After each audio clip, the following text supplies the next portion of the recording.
Olá pessoal, bem-vindos ao meu canal. Eu sou o H. Até nem sei onde vou colocar esse vídeo, se no canal de esportes ou no meu canal principal, mas eu informo a vocês aí depois de terminar o vídeo onde que eu vou colocar. Eu tive vendo um documentário aqui a respeito de 1982, a seleção brasileira de 1982, e ali coube alguns questionamentos, percebi algumas notoriedades, algumas realidades que houve um divisor de águas em relação a essa seleção de 1982. Apesar de que em 86 havia algum resquício ainda, né, do que era a seleção brasileira de 82, mas depois a coisa mudou completamente. Eu vou explicar isso no decorrer do vídeo, o que aconteceu com o futebol brasileiro depois de 1982, mas também vou falar de algumas coisas que ocorrem na vida das pessoas e como é baseado em escolhas, né? O que torna você uma pessoa de sucesso ou não, e o que é o sucesso, né? Se é ganhar dinheiro, se é ter fama, ter notoriedade ou qualquer outra coisa. Então, vendo esse documentário, eu percebi o seguinte, que em 1982 nós temos dois campeões, né? O campeão de fato, que é a Itália, e o campeão da técnica, o campeão da capacidade, o campeão da arte, que é a seleção brasileira. Aí, o que realmente importa, né? Os Estados Unidos tem uma frase muito comum ali dos seus cidadãos que é: eu vou dar o meu melhor. Quando você dá o seu melhor, tudo está correto, tudo está certo. Garanto que os brasileiros que jogaram aquela partida contra a Itália deram o seu melhor, fizeram tudo o que podiam. Não houve soberba, não houve incompetência, não houve incapacidade. Cada um busca culpados, mas assim, o futebol é feito de momentos, né? Momentos que podem ser decisivos. Então, poder-se dizer assim que, falando da partida, né? O Brasil, com 2 minutos, já está perdendo de 1-0. Então, esse gol do 1-0 determinou a sorte do jogo. Então, não toma esse gol, o Brasil passa, já que o empate favorecia o Brasil. O que fez o Brasil tomar esse gol? A estrutura da forma como o Tele Santana jogava. Ele jogava num 4-4-2, em que os quatro eram do meio e as laterais sempre ficavam desguarnecidas. Isso não foi no jogo contra a Itália, não. Foi em todos os jogos que o Brasil jogou, havia esse problema. Talvez ali no primeiro jogo ali contra a Rússia, que havia um, um espaço ali para o Batista, se não me engano, que eles cobriam um pouco ali a direita ali. Mas normalmente o Brasil jogava nos 4-4-2 com os quatro meio-campo realmente no meio-campo. Então eles não iam ali pelas laterais e o Gentili aproveitou ali o espaço, lançou o Cabrini que cruzou na cabeça do Paulo Rossi e fez o gol. Aí poder-se dizer, puxa, mas então os zagueiros estavam desatentos, já que o Paulo Rossi ficou livre nas 3 vezes em que ele fez o gol e uma quarta que ele perdeu, né? Então, assim, o pessoal realmente não estava atento. O Paulo Rossi era um tipo de flecha, assim, né? Ele ficava onde ninguém via, né? E, ah, então, assim, mas o Brasil jogava dessa forma, era 2 toques, né? Às vezes um, porque o Sócrates tinha muita capacidade assim de já olhar onde ele ia lançar, então ele já tocava, mas normalmente recebia-se a bola, já se olhava, já tocava. Aí o segundo culpado poderia dizer, poxa, é o Toninho Cerezo, já que ele não previu que a bola viria para ele. Aí eles se confundiram ali, Paulo Rossi passou por dois e acabou fazendo o gol. O segundo gol, que também não sai esse gol, 2-2, o Brasil passava, né? Então, o terceiro gol, mesma coisa, o Zico falando assim, puxa, a bola estava dominada, 35 minutos do segundo tempo, a bola estava dominada, o zagueiro errou a cabeçada, a bola foi à linha de fundo, o Valdir Prestes tentou pegar a bola, mas a bola acabou saindo, saiu o escanteio, daí saiu o terceiro gol. Então, é assim, o Brasil fez tudo que pôde, jogou todo o que pôde, jogou todo o seu futebol e detalhes decidiram a partida. Mas isso deslustra a capacidade do Brasil de jogar o futebol arte de forma alguma. O futebol perdeu muito naquela partida, que foi chamada de tragédia do Sarriá. Sarriá foi o estádio onde ocorreu a partida, lá na Espanha. E pelo Brasil ter perdido, né, ficou conhecido como a tragédia do Sarriá. E a partir dali começou-se a se ventilar a possibilidade de que não era necessário jogar o futebol arte, que era necessário garantir resultado para as grandes conquistas, já que o Brasil fazia muito tempo que não conquistava a Copa do Mundo. Nem era tanto tempo assim, né, que de 70 para 82 tinha se passado 3 Copas, né? Mas é que o brasileiro sempre acostumou aí a vencer muitas Copas do Mundo e já começava a sentir falta aí dessa conquista, né? E mesmo porque o Brasil teve grandes seleções, né? Em 78 o Brasil também teve uma grande seleção. O regulamento levou o Brasil a não decidir o título. A Argentina acabou ganhando o título. Houve ali uma contestação em relação ao que o Peru poderia ter feito e tal. Mas isso aí, o que vale é o resultado de campo, né? A Argentina foi campeã e não havia contestação. Mas o Brasil também tinha uma grande seleção. Então o Brasil teve grandes seleções aí nessas Copas do Mundo, mas acabou não conquistando. E por isso ventilou-se essa possibilidade de que futebol arte não serve para mais nada. Então, a partir dali, o Brasil perdeu a sua capacidade. Mas foi gradativo, sabe? Porque eu que sou um cara mais contemporâneo ali, eu sou de 75, então eu comecei a curtir futebol ali muito mais adiante. Eu me lembro vagamente da seleção de 82. Não me lembro muito claramente, assim, lembro de um ou outro jogo, eu era muito pequeno. Daí comecei a curtir realmente futebol a partir dos anos 90.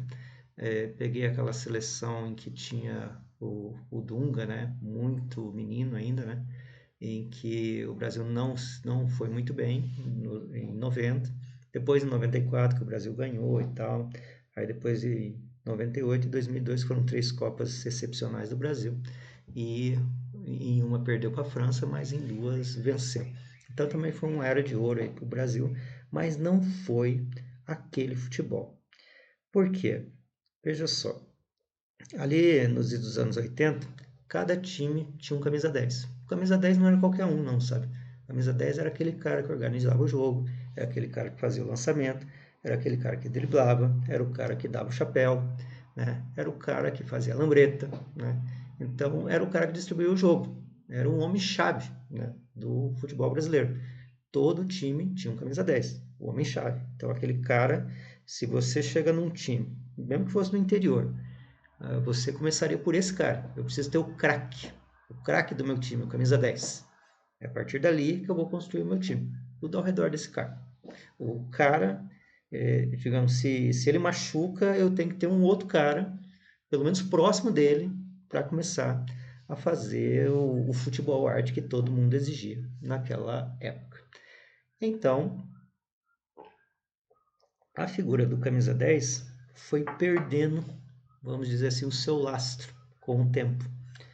E começou-se a abrir as tais escolinhas, né?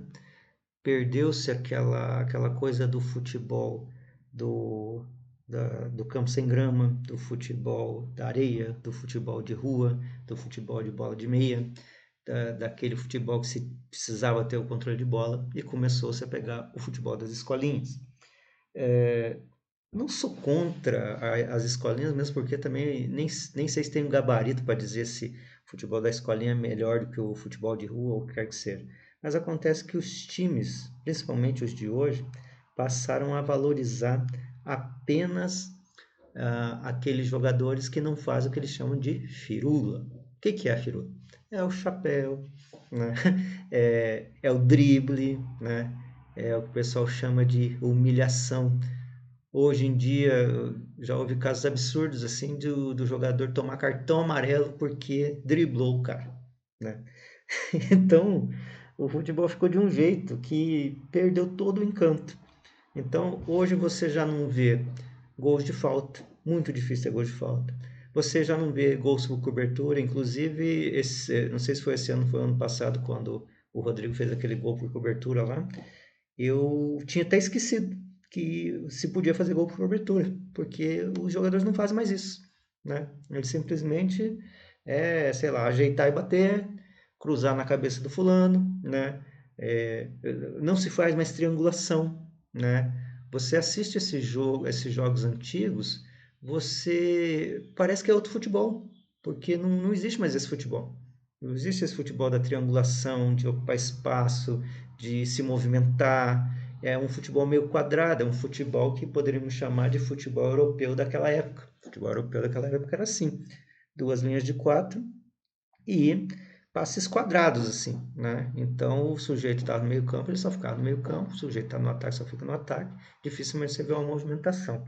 Aí, hoje, você vê essa movimentação e velocidade lá na Europa, mas também não é um futebol arte. Não é aquele futebol, você vê um futebol de velocidade, futebol, o pessoal está bem preparado, né?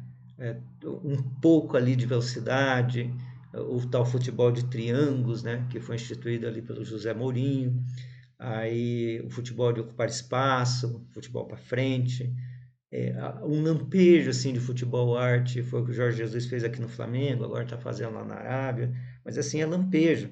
Nem o futebol que o Jorge Jesus apresentou aqui no Flamengo é o futebol arte que existia naquela época. Simplesmente acabou, não existe mais e você pode assistir qualquer campeonato que você quiser. Desafio aí quem quiser acompanhar os campeonatos aí do mundo a encontrar algo próximo do que se via no futebol arte dos anos 70, no futebol arte dos anos 60, né? No futebol arte praticado, sei lá, por Di Stefano, que nem sequer foi convocado para a seleção argentina e ganhou 5 títulos ali pelo Real Madrid, na época que o Bernabéu ainda era vivo. Então, Mas por que eu estou falando disso, né? Porque às vezes dá a impressão assim, mas você está falando só do futebol. Também estou falando do futebol, mas eu estou falando de uma coisa importante, que é assim, a gente realmente tem que dar o máximo de si naquilo que é o melhor para você. Então, é difícil fazer essa escolha, porque às vezes o que você gosta, o que é melhor para você, o que de repente te traria um legado, né, não vai te trazer o sustento, não vai te trazer o dinheiro, às vezes não vai te trazer a notoriedade que você precisa, ou vai te trazer essa notoriedade depois de morto, como acontecia ali com os grandes pintores, né? Você tem ali o Van Gogh, né? E o Gauguin e outros tantos aí que foram pintores, talvez até o Salvador Dalí. Parece que o Salvador Dalí até ganhou uma grana enquanto era vivo, mas ganhou isso muito pouco nas suas artes. E daí eles ficam notórios depois da morte. E daí assim, o que acontece? É importante essa notoriedade? Ou é importante você ter a sua fama, ter o seu dinheiro, garantir o seu sustento? Ou, digamos, fazer esse trabalho depois que você resolver esse problema financeiro, né?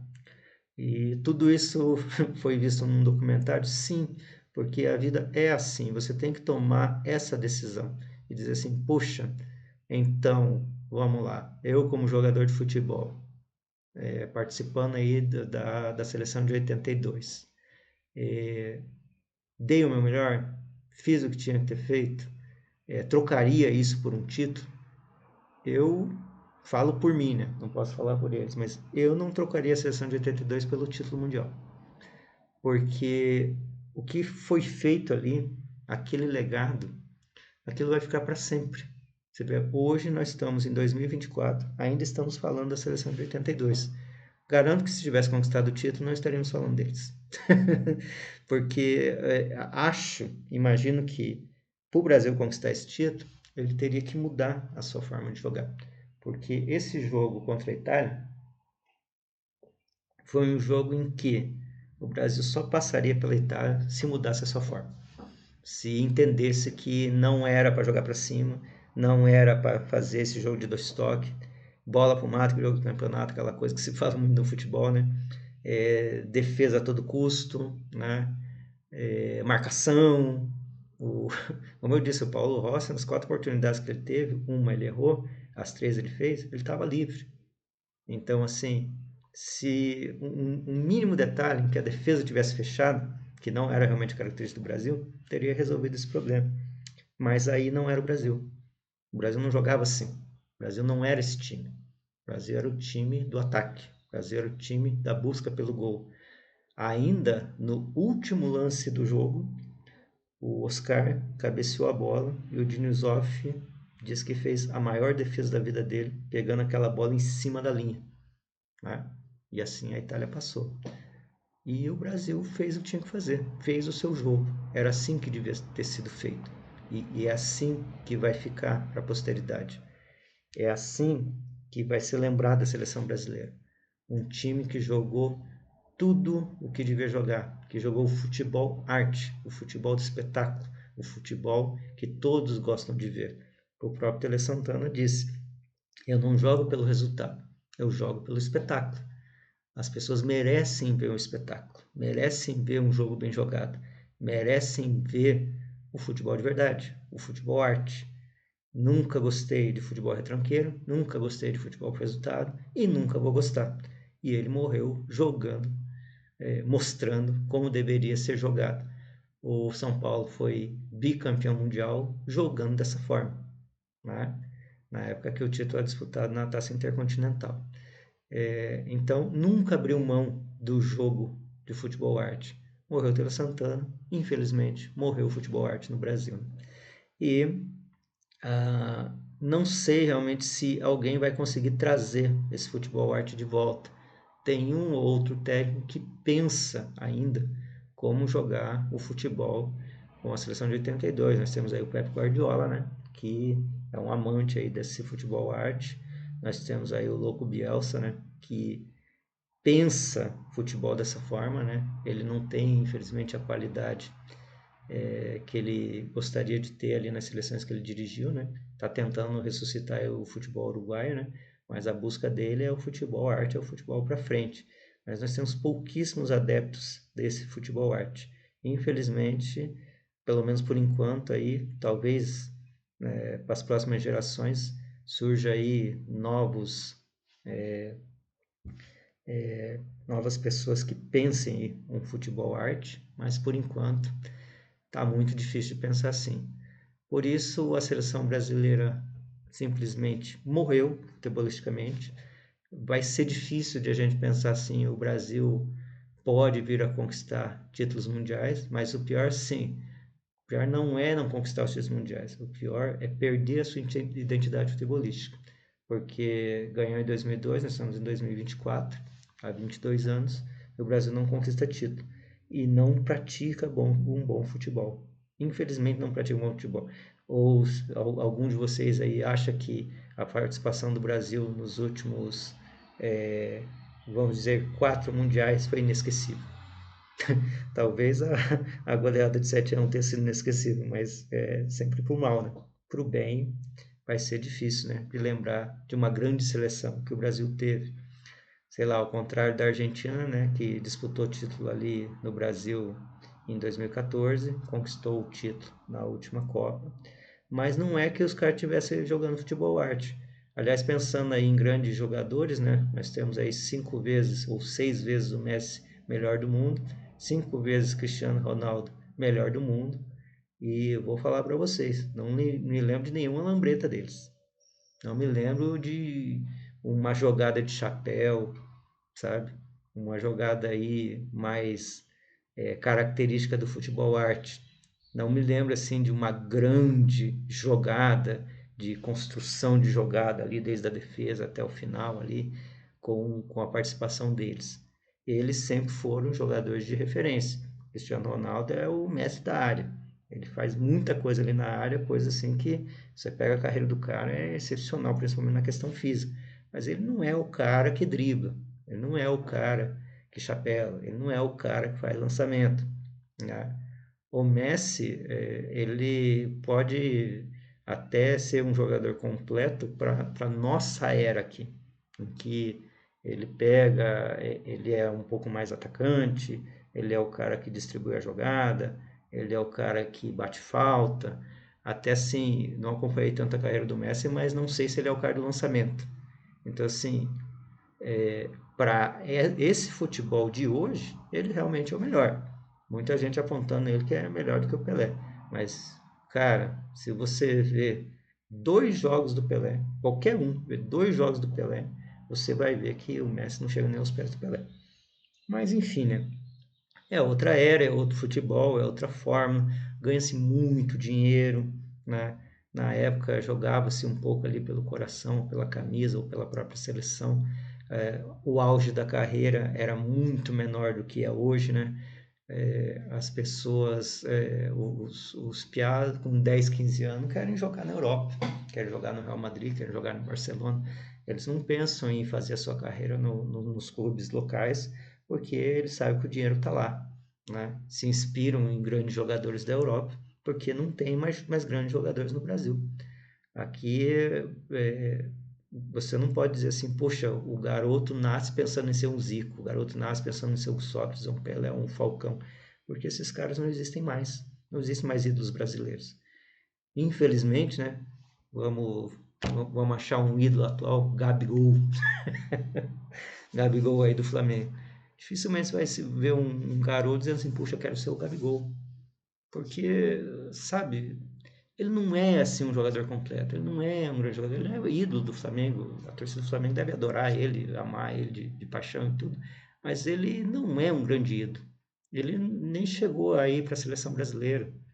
Aí, puxa, o Dudu ali do Palmeiras foi um grande jogador do Palmeiras, agora o cara tá meio limado lá. Não sei o que acontece que o Palmeiras tem um cara como o Dudu e não usa, mas ele também não é um grande jogador, se você for comparar aí com os grandes ídolos da seleção brasileira. Também nunca foi para a seleção brasileira, mas alguém próximo ali, Gustavo Scarpa, não sei, né? O Rony, que é um grande atacante aí, mas também não é um jogador assim gabaritado. O Barcelo Secupira, falecido, né? Foi um dos ídolos aí do Atlético. Ele costumava dizer assim que a seleção brasileira devia ser sangue azul. Sangue azul é mais do que craque. E hoje nós não temos nem craque, quanto mais sangue azul. Então, é nessa linha que o Brasil está, né? Abaixo da qualidade que a gente tinha de sobra aqui e talvez não chegue em lugar nenhum, né? Não chegue nunca próximo do que foi a seleção de 82 e a partir daí você não começa a não ter esperança. Mas, ainda falando da seleção de 82, a seleção de 82 foi um fracasso em relação a título, mas foi uma grande seleção e se tivéssemos continuado com aquela qualidade, talvez nós tivéssemos grandes títulos com grandes seleções no mesmo nível ou talvez ainda melhores do que a gente tinha antes. Bastava o incentivo de que o brasileiro continuasse com o seu futebol arte, continuasse com a sua criatividade, continuasse buscando o ataque, continuasse buscando preencher esses espaços com jogadores procurando espaço dentro de campo e tentando fazer o que os jogadores faziam lá na Copa de 82. Então, o que eu estou falando aqui talvez não sirva para nada aí para vocês, né? São só observações aí a respeito do que eu vi ali no documentário e tentando aqui situar para vocês no que o futebol brasileiro se transformou. Vou colocar isso aqui lá no meu canal de esportes, que eu acho que tem mais a ver, né? Tô falando aqui de futebol. E que infelizmente não há uma boa perspectiva para que se renove, se mude a mentalidade aqui do futebol nacional, pelo menos a curto prazo. Espero que mais adiante isso mude e realmente, se tiver algum projeto, alguma coisa nova em relação a isso, talvez eu venha aqui falar a respeito e elogiar esse projeto. Gostou? Inscreva-se no canal, favorite positivo o vídeo. Não concordou? Fale o que você quiser aí, fique à vontade. Se você concorda, também dá o seu joinha aí, recomende aí aos seus amigos, né, o que eu faço aqui no meu canal de esportes e continue comigo aí que eu vou sempre estar falando algo a respeito aí do que acontece no futebol brasileiro. Bom dia, boa tarde, boa noite, boa hora.